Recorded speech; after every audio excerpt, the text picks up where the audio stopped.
365 दिवस, 365 भाज्यांचे प्रकार. हो, हो, 365. आणि आता तर तक्रारच करायची नाही, की रोज उठून भाजीला काय करू? एकाच भाजीमध्ये 10, 15, 20 व्हेरिएशन्स म्हणले तरी तुम्ही येत्या काही भागांमध्ये बघणार आहात. नमस्कार, मी मधुरा. मधुराज रेसिपी फूडीमध्ये तुम्हा सर्वांचं खूप, खूप, खूप मनापासून स्वागत. चवळीची भाजी करत आहोत. अतिशय चटपटीत, अतिशय चमचमीत आणि अजिबात वाटण-घाटण न करता हा घाट घालणार आहोत. टोमॅटो देखील नाही वापरणार. मग काय वापरणार? सांगते की. बरं, आपलं नवीन कोरं करकरीत चॅनल आहे. सबस्क्राईब केलं नाही? पटाक्कन सबस्क्राईब करा. तर इथे 1 कप चवळी मी रात्रभर भिजत घातला. आता ही भाजी आहे, ही 5 जणांसाठी 1 टाईम खाल्ली तर पुरून उरणारी भाजी आहे. हे बघा, स्वच्छ धुतली आणि रात्रभर भिजत ठेवली. मस्त टपोरे झालेत. साहित्य आणि कृती आपण स्टेप बाय स्टेप बघतो, त्यामुळे पुढचं साहित्य पुढे दाखवेल किंवा व्हिडिओच्या शेवटी पण डिटेल लिस्ट असते, खाली डिस्क्रिप्शन बॉक्समध्ये असते, त्यामुळे काळजी करूच नका. बघा, रेसिपीवर फोकस करा. तर हे भिजवलेली चवळी कुकरमध्ये काढूयात. 1 कप भिजवलेली चवळी आहे, तर 2 कप यामध्ये घालते पाणी. झाकण लावायचं आणि एक 2 ते 3 शिट्ट्या काढून शिजवून घ्यायचं. चवळी पटकन शिजते, फार वेळ लागत नाही. खूप शिट्ट्या नका काढू, नाहीतर मग ती गळून जाते. आता बरेच जण अगदी दे व्हाउच फॉर की तुम्ही मसाला लावून, फोडणी घालून ती कुकरमध्ये शिजवू शकता. पण मी तुम्हाला सांगते, काही कडधान्य मसाल्यांमध्ये आणि मिठाच्या संपर्कात आली की शिजायला खूप कठीण जातात.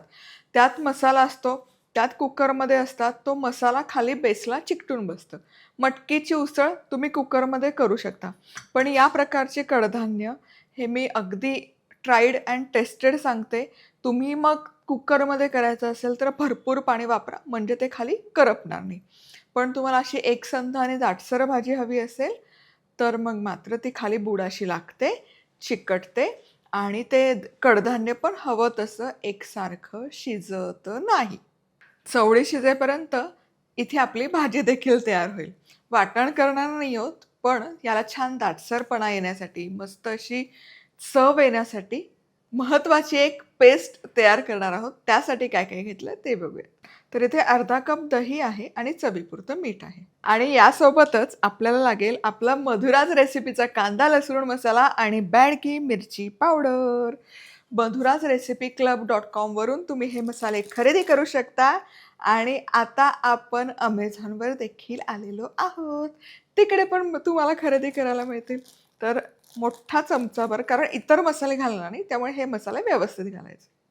1 चमचा कांदा लसूण मसाला. बऱ्यापैकी मोठा चमचाभर घेतला, तुम्ही बघू शकाल. 1.5 चमचा घातला. आणि 1 चमचा बॅडगी मिरची पावडर. पदार्थाला रंग सुरेख येतो, त्याची मूळ चवही बदलत नाही आणि पचायलाही हलकी जाते.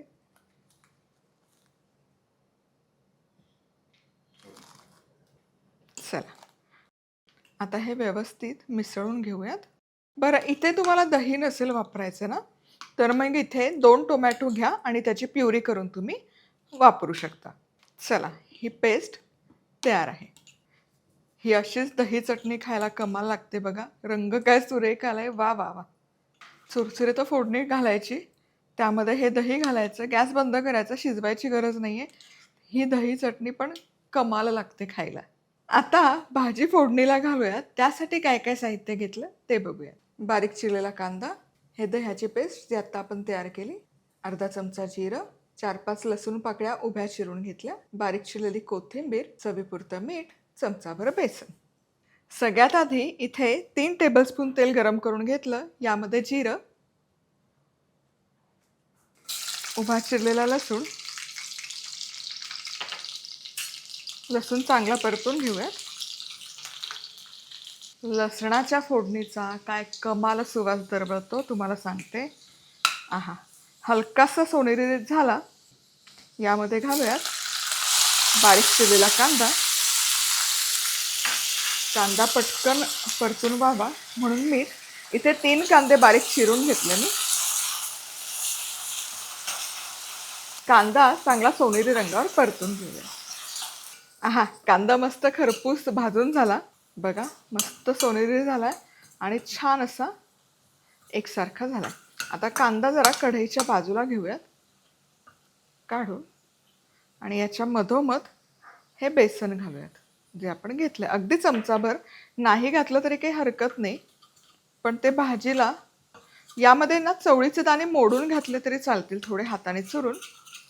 पण दही आणि बेसन हे कॉम्बिनेशन अफलातून जातं. कच्ची चव सगळी गेली पाहिजे बेसनची. बेसन छान भाजलं गेलं. आता यामध्ये मिसळूयात कांदा आणि हे दह्याचं वाटण जे आपण तयार केलं होतं. चवीपुरतं मीठ. तुम्हाला वाटलं दही खूप आंबट आहे तर थोडी साखर घाला, काहीच हरकत नाही. मिसळूया. वा वा वा वा, काय कमाल रंग आलाय बघा आणि सुवास इतका बहारदार दरवळतो तुम्हाला सांगते. दह्याला आता चांगलं तेल सुटेपर्यंत हे आपण परतून घेऊयात मसाला. एक 3-4 मिनिटं तरी लागतात. कुकरच्या मी इथे मध्यम आचेवर 3 शिट्ट्या काढून घेतल्या. थोडंसं अजून त्याच्यामध्ये बाकी आहे. पण तोवर इथे बघा आपला मसाला तर तयार आहे. हे बघा, छान तेल सुटायला सुरुवात झाली आहे. तेल तरंगतंय आणि वाटणही छान परतलं गेलं. आता यामध्ये बारीक चिरलेली कोथिंबीर, मिरची घालते. मिरची नाही घातली तरी चालेल, पण ती अशा भाज्यांमध्ये ना वर अशी उठून न दिसते बहारदार, म्हणून मग घातली. आणि ही वाटणात अशी कोथिंबीर लावली ना, ते दिसायला पण भाजीचा रंग आणि टेक्स्चर छान दिसतं आणि कोथिंबीरचा स्वादही खूप छान उतरतो त्या मसाल्यामध्ये. कमाल सुवास तरवळतोय. कांदा लसूण मसाला घातला ना तर इतर काहीच घालायची गरज नाही. इनफॅक्ट मी तर सांगते, घाटी भागात म्हणजे कोल्हापूर भागात तर नुसत्या कांदा लसूण मसाल्याची फोडणी असते आणि त्यामध्ये भाज्या परतलेल्या असतात. वाटण बिटणही बऱ्याच म्हणजे रोजच्या पदार्थांमध्ये वाटणही लावत नाहीत. कुकरची देखील फुसफुस कमी झाली. आता चवळी कशी झाली बघूयात. वा वा वा, बहारदार. बघा, छान टुमटुमीत झाली आहे. आणि हे बघा शिजली का नाही बघा. छान बोटचेपी शिजली, पण गाळ झालेला नाही. आता या शिजवलेल्या चवळीतलं गरम गरम पाणी आधी या मसाल्यात घालू. जरा हे मिसळून घेऊयात म्हणजे याला रंग, रूप, टेक्स्चर बहारदार येईल. वा, बघा, ही स्टेप अगदी गरजेची आहे. चवळी शिजवलेलं गरम गरम पाणी मसाल्यात घाला. बघा काय सुंदर दिसतंय. डायरेक्ट पाण्यासकट चवळी घालण्याऐवजी थोडी ही प्रोसेस जर फॉलो केली ना, तुम्हाला खरंच सांगते, भाजीचा रंग, त्याचा पोत खूप वेगळा येतो. बहारदार दिसतंय हे प्रकरण सगळं. बघा बघा, आहा, सुख म्हणतो ना तेच हे सुख. काय रंग आलाय आणि काय टेक्स्चर आलाय तुम्हाला सांगते. चला आता चवळी पण घालूया.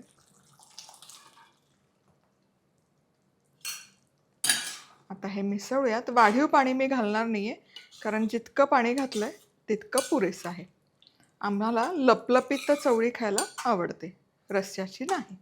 कमाल सुवास तरवळतोय, कमाल रंग आणि टेक्स्चर आलंय. आता झाकण ठेवूयात आणि एक 7-8 मिनिटं तरी चांगली याला वाफ काढूयात, म्हणजे जे मसाले आहेत ते चवळीमध्ये मस्त जिरले जातील किंवा मुरले जातील.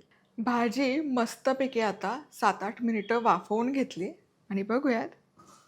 वा, बघा, रंग काय सुरेख आलाय, टेक्स्चर जबरदस्त आलाय आणि काय दिसतीये कमाल.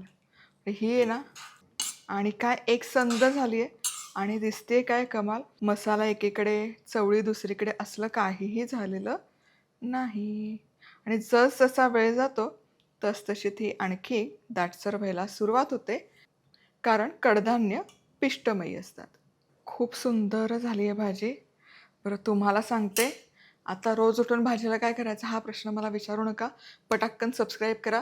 प्लेलिस्ट तयार आहे, ती प्लेलिस्ट सेव्ह करून ठेवा, म्हणजे 365 दिवसांचं तुमचं टेन्शनच मी घालवलं आहे बघा. पुन्हा भेटूयात अशाच कमाल आणि धमाल रेसिपीसोबत. तोवर मस्त राहा, खुश राहा, आनंदी राहा, सगळ्यात महत्त्वाचं खात राहा.